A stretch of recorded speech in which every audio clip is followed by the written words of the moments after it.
So, sir, you may proceed with your lecture, sir. Okay. Thank you, Dr. Moya. Again, I'm just continuing from what we have discussed previously. So this topic that we are going to deliberate in this second session is about psychological skills required for effective learning. Let me play the share.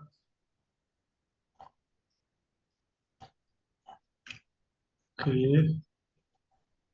So this will be a small discussion. That's why I took it as a second topic, because not only small, like it is connected with the previous one. Right?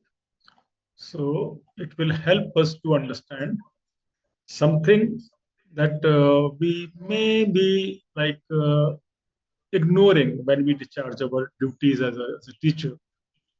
Not always, but maybe sometimes. So to sensitize ourselves again that this is one of the reason or one of the area in which we should uh, always see as a teacher also.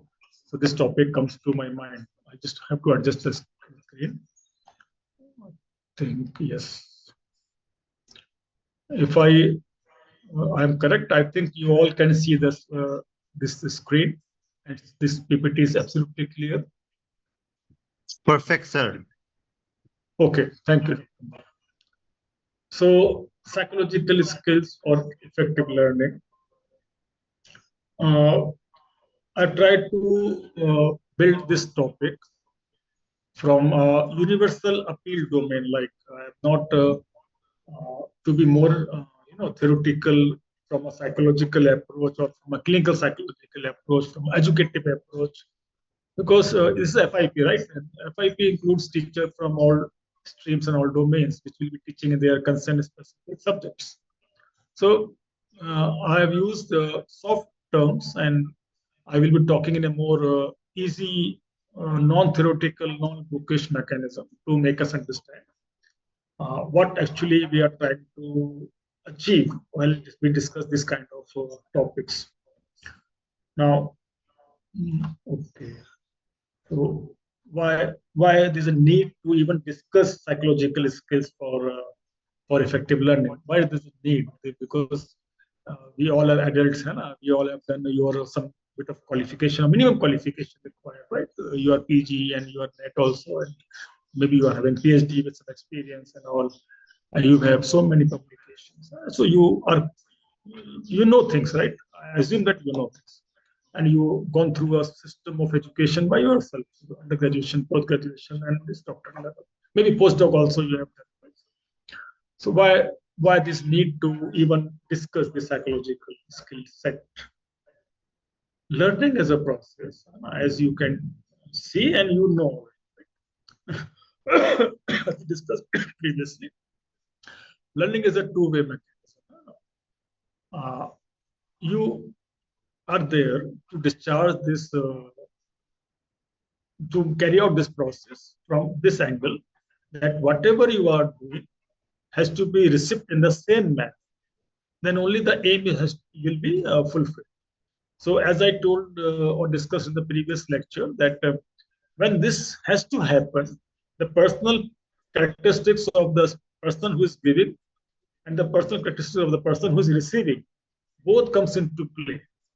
So that's why there is a need to understand that we as a human being are composed of many of uh, connected attributes, features, characteristics that facilitate that delivery, right? That delivery that you are there for, either consciously or unconsciously, right? If you go into Freudian psychology, Freudian concept, we know that dynamic aspect of human personality, most of it is unconscious. Even if I'm using my hand right now in front of you, it has an unconscious mechanism or some message, right?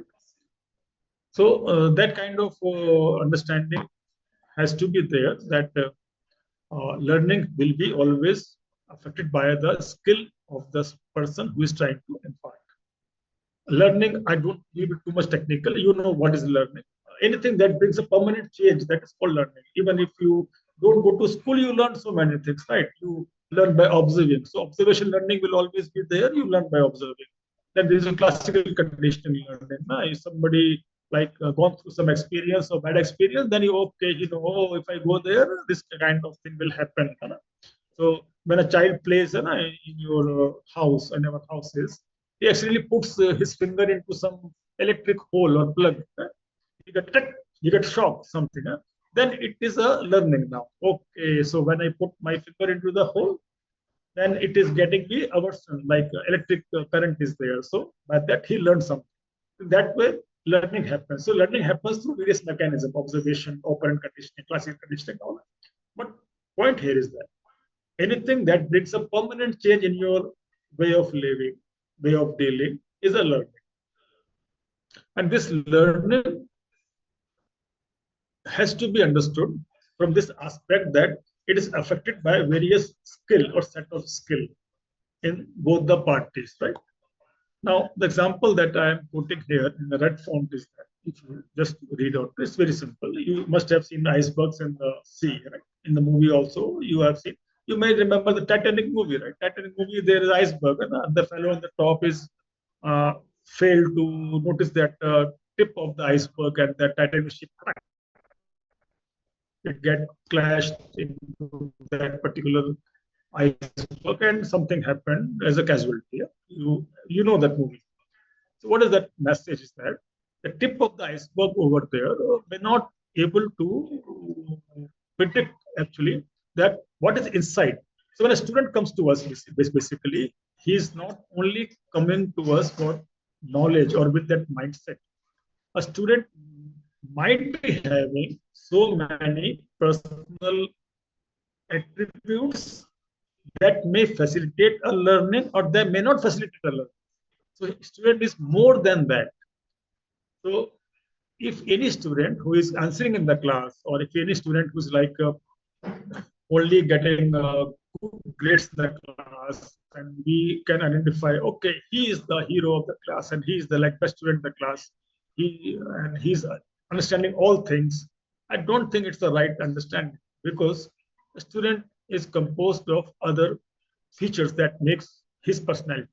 Academic achievement, I always say, academic grades is only one part of the personality of a student, and you as a teacher, we as a teacher, has a role not only to impart the academic aspect of knowledge, but also to enhance the personality of the student.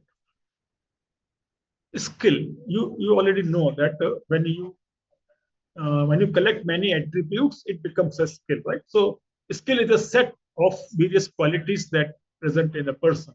So when we say psychological skill, right, it becomes understandable that there must be some psychological characteristics, features, that collectively helping either to facilitate this process of learning in our education system, or is not facilitating. So this whole concept revolves around that only, like human psychological skill, mental skill, thought skill, like those kind of skill which we have not only as a teacher, sir, but as a person, and that facilitate whatever we do. Sometimes it promotes it, sometimes it does not promote it. It becomes a hindrance.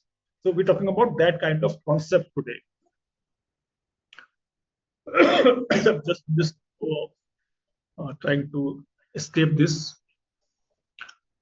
Now, coming to the context of our today discussion, goal setting, active listening approach, openness to learn, empathetic approach, non-judgmental attitude, problem-solving ability, positive self-talk, enhancing motivation in the student, and having a productive mindset. After going through some literature and I have gone through my own experience, I have figured out these are broad categories of those psychological skills that are important not only for the teacher but also for the student. But now, right now, we're talking about from the teacher perspective versus FIP. Goal setting. See, a student coming to our classes, maybe at the UG level or maybe PG level, right? You may see some of the students, they have very broad goals in life, and they have chosen to do a particular curriculum like BSc, BA, BCom, check or something. By thinking that this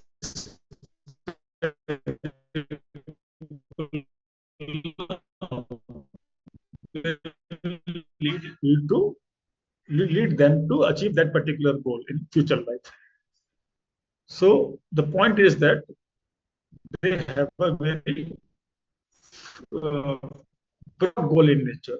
A teacher, how this goal can be tailor-made, ability to help the student. Goal should be in relation to the ability of the student, not only for aspiration. Right? You should connect.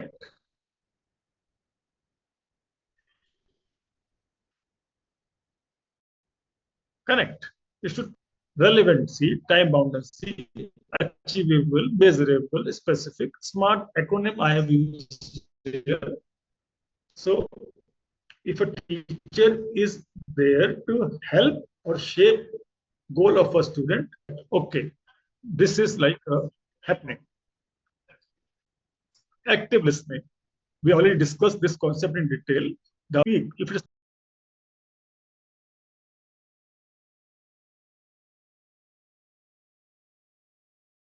connected,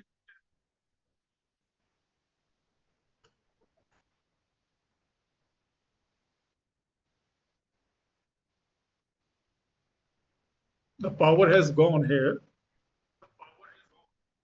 Am I still audible? Yes, sir. Yes. But sometimes your voice is breaking. It might be because of the internet connectivity because there's a torrential rain now. So there's a power cut. Because of that, sir is also facing problem.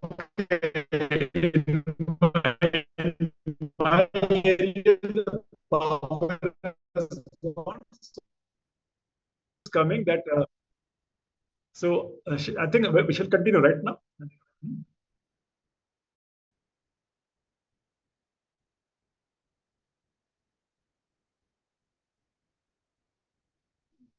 It is saying unstable connection.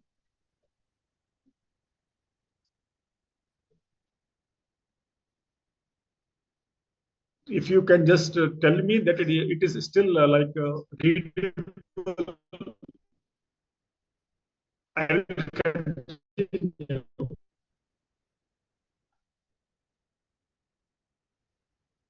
Oh, okay. I will try to connect from the mobile if it is possible. I see to have a better connection.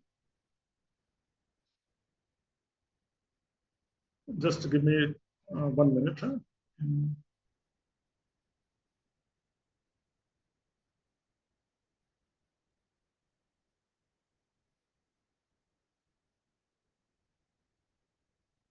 Yeah, somebody saying frozen video. I understand. Yes.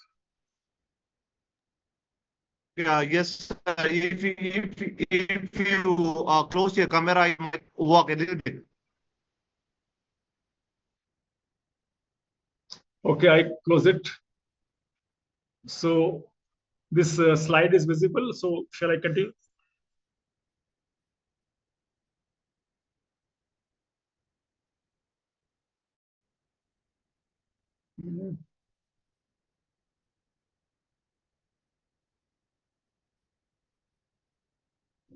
Just give me a second.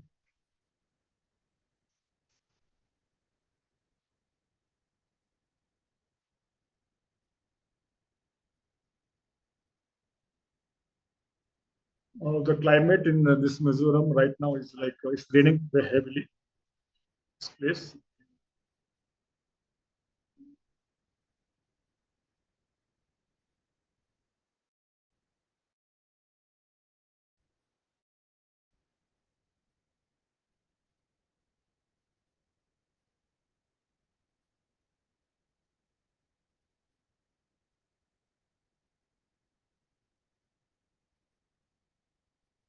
I'm trying to log in through the mobile.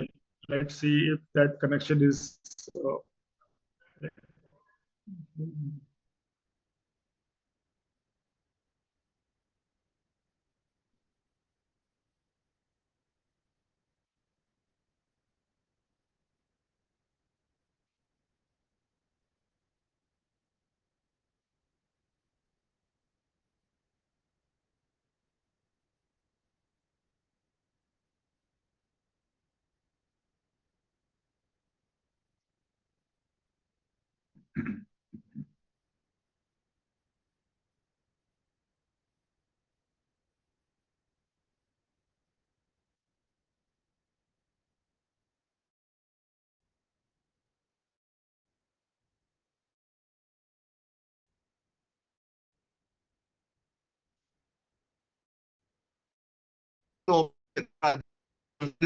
so much of